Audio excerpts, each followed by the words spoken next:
Abby Green entered the Michelin-starred restaurant, met with dismissive service, unaware her identity as a powerful food critic would soon jeopardize its reputation. An apology came too late, and what followed left everyone stunned. The Michelin-starred La Belle Vie was more than just a restaurant. It was a monument to the artistry of fine dining. Nestled in a bustling city corner, its facade glistened with warm, golden lights, casting an inviting glow that whispered exclusivity to passers-by. Patrons who stepped inside were enveloped in an ambience of elegance, where every detail was curated to evoke awe. The chandeliers, intricate with gold accents, cast a soft light that danced on the polished marble floors, while cream-colored walls adorned with contemporary art added a touch of sophistication. The artwork itself seemed to tell stories that mirrored the careful choreography of flavors awaiting each guest. Each table was a masterpiece of preparation.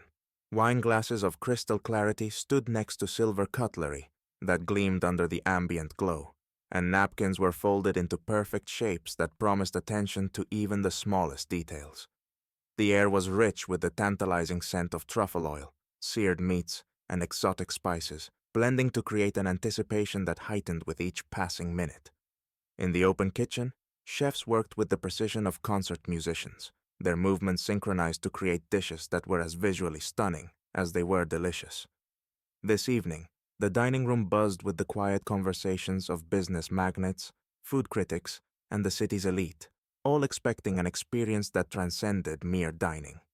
Amid this glittering scene, Abby Green stepped into the room. She was striking, with a calm, discerning gaze that hinted at a keen intellect. Her attire was simple yet elegant, a sleek, dark dress complemented by a subtle silver brooch and shoes that balanced style with comfort. She drew a few glances, but not for the reasons many might think. Abby was known not just for her poise, but for the influence she wielded as a food critic. Her reviews were more than just words. They were verdicts that could make or break culinary empires. Jason, one of the waiters, noticed her entrance. His youthful face bore the signs of exhaustion, the kind that comes after a long shift or a particularly trying day. Dark circles shadowed his eyes, and there was an edge to his posture that spoke of irritation, held tightly in check. He approached Abby without recognition, a fleeting look of annoyance crossing his features as he spoke with an offhand tone. "Do you need anything?" The way he said it, clipped and indifferent, carried a subtle chill that would have irked a less composed guest. But Abby, accustomed to varied receptions, didn't flinch. She met his gaze evenly, her voice calm and measured as she replied, "Yes, I'd like to see the menu." Jason handed her the menu with a quick motion, the slight furrow of his brow betraying a mix of impatience and faint contempt. He smirked, almost imperceptibly, as he stepped back, assuming this guest would be like any other, demanding but inconsequential. Abby's eyes followed him for a brief moment, and she registered his demeanor with silent understanding. She had seen this before: service that faltered under assumptions, manners that slipped in the presence of perceived insignificance. This night, however, was different. Little did Jason know that the words she would write could decide the fate of the restaurant he worked for. The tension hung in the air, unseen by most, as Abby prepared herself for what was to unfold. Jason delivered the menu with the careless nonchalance of someone fulfilling a duty they found beneath them. His movements were sharp and almost dismissive, as if he wanted the interaction over as quickly as possible. The menu hit the table with a noticeable thud, drawing glances from nearby patrons who paused mid-conversation, curiosity flickering in their eyes before they turned back to their meals, unsure if the scene unfolding was worth their attention. Abby, seated with perfect posture and an expression that gave nothing away, felt a surge of irritation, but refused to let it show. Maintaining composure was second nature to her. It was a shield that kept her true thoughts hidden, especially in situations that could be easily misinterpreted. In her line of work, any sign of weakness could be amplified, dissected, and taken out of context. She took a slow breath, steadying herself as Jason stood with crossed arms, waiting for her order with a look that dared her to speak. As she began listing her requests, Jason sighed loudly after each item, making no effort to mask his annoyance. The sighs were dramatic, bordering on theatrical, and punctuated by an occasional roll of his eyes that only added to the discomfort. Abby's voice remained unwavering, but each reaction from him chipped away at the calm she was determined to maintain. A faint line creased her brow as Jason, eyes half-lidded and indifferent, scribbled down her order with the enthusiasm of someone forced into a chore. The surrounding tables, once indifferent, began to take notice. Polite conversation dwindled as more guests cast subtle glances toward the corner where the interaction played out. A man with a tailored suit furrowed his brow, and an older couple exchanged concerned looks. The tension was palpable, a silent undercurrent that buzzed just under the surface. But social norms kept everyone bound by the unwritten rule of non-involvement, a collective agreement to stay silent and not disrupt the fragile order of fine dining. When Abby requested a glass of water, Jason ignored her, deliberately turning his back and engaging another table with exaggerated cheer. The intentional slight was clear, and the few patrons who caught it raised their eyebrows. A young woman whispered to her companion, and a hint of disapproval flickered across a seasoned diner's face. Still, no one spoke up. Finally, Jason leaned in, his voice low but unmistakably sharp. "If you're not satisfied, find a simpler place to dine," he said, the words slicing through the refined atmosphere like a cold knife. Without waiting for a response, he turned on his heel, making an ostentatious show of straightening cutlery at another table, as if he were too busy to bother further with Abby. The insult was brazen and dismissive, stoking indignation that surged within her. Abby felt the weight of the moment shift. This was no longer just a bad dining experience. It was an affront to her professionalism, her dignity, and everything she stood for as a critic who held establishments accountable. She sensed eyes on her, watching, waiting to see what she would do next. The simmering disquiet in the room mirrored her own, and she realized that this encounter would have consequences far beyond a mere dinner review. With a slow, deliberate breath, she set her napkin down and prepared herself to take action.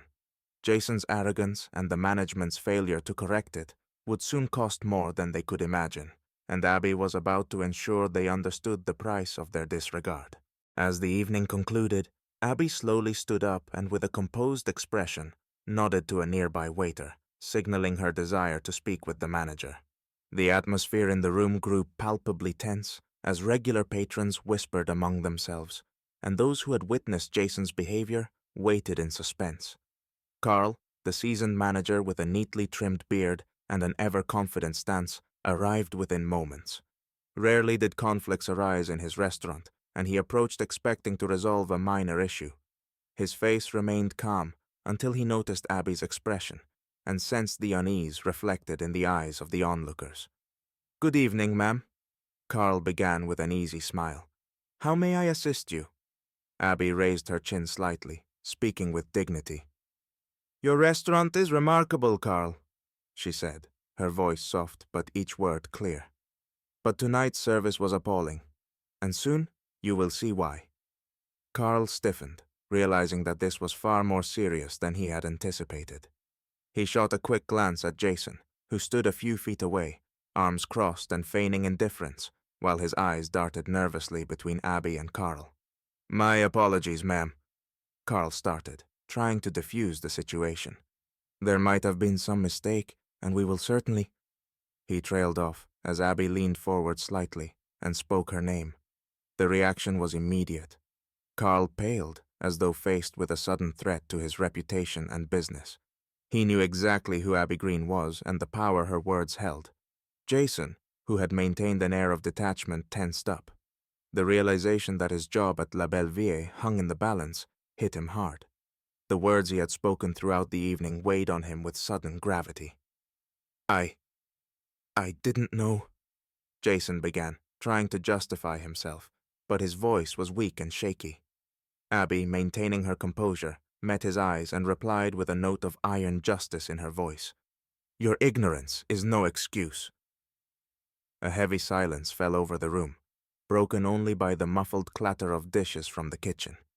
The guests watched with intense interest, understanding they were witnessing a moment that would change not only the atmosphere but the future of the restaurant. The news of Abby Green's visit spread like wildfire across the city. Social media buzzed with conversations, and headlines such as "How one waiter almost ruined a Michelin-starred restaurant" quickly went viral. People shared their opinions, commenting on the importance of addressing respect and fairness in society. Carl, recognizing the gravity of the situation, called an emergency staff meeting. Words about responsibility, respect, and professionalism echoed through the walls of La Belle Vie with particular urgency. Jason was temporarily suspended and sent to ethics and equality training. While the decision sparked debate, most agreed it was necessary for rebuilding the restaurant's reputation and ensuring a safe and respectful work environment for everyone. Meanwhile, Abby Green received an outpouring of supportive messages and gratitude from people across the city and beyond. Her honesty and courage in publicly addressing the issue inspired many, proving that a single voice could effect change and hold those who often go unchecked accountable. La Belle Vie managed to restore its status through these significant changes and a revised approach to service. Guests returned, confident that their visits would not only be a culinary delight, but also a model of respectful treatment. Jason, realizing the depth of his mistake, publicly apologized to Abby and the wider community. His remorse did not go unnoticed, marking the beginning of his journey toward change and growth.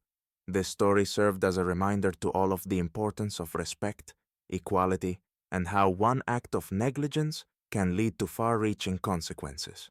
La Belle Vie not only regained its stature, but became an example of the importance of change for a better future.